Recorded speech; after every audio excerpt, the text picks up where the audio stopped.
పాకిస్తాన్‌లోనే 90 రోజులు ఉన్నాడు. ఐఎస్ఐ అధికారులను గూడా వాడు కలిసాడు అన్నటువంటి విషయం తాజాగా బయటకొచ్చినటువంటి అంశం.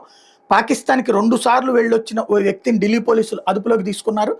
పాకిస్తాన్ నిఘా సిబ్బందికి, పీఐఓలకి భారత్ మొబైల్ సిమ్ కార్డులు అందజేయడంతో పాటు గూఢచర్య కార్యకలాపాలకు పాల్పడుతున్నట్టు ఇతని మీద ఆరోపణలున్నాయి. రాజస్థాన్ రాష్ట్రం దీగ్ జిల్లా గంగోర గ్రామానికి చెందినటువంటి కాసిమ్‌ని బుధవారం అదుపులోకి తీసుకున్న ఢిల్లీ పోలీసులు చెప్పారు. వీడు 2024 ఆగస్టు, 2025 మార్చి మధ్యలో 2 సార్లు పాకిస్తాన్‌కి వెళ్ళొచ్చాడని, అక్కడ కనీసం 90 రోజులు గడిపినట్టు విచారణలో వెల్లడించాడు. ఆ సమయంలో వీడు పాకిస్తాన్ గూఢచర్య విభాగం ఇంటర్ సర్వీసెస్ ఇంటెలిజెన్స్ అధికారిని కలిసినట్టు చెప్తున్నారు. భారత మొబైల్ నెంబర్లను పాక్ నిఘా విభాగం అధికారులు గూఢచర్యం కోసం వాడుతున్నట్టు 2024 సెప్టెంబర్లో తమ దృష్టికి వచ్చిందన్నారు. వీటిని ఎక్కడే పొంది అక్కడికి పంపించారని తెలిపారు.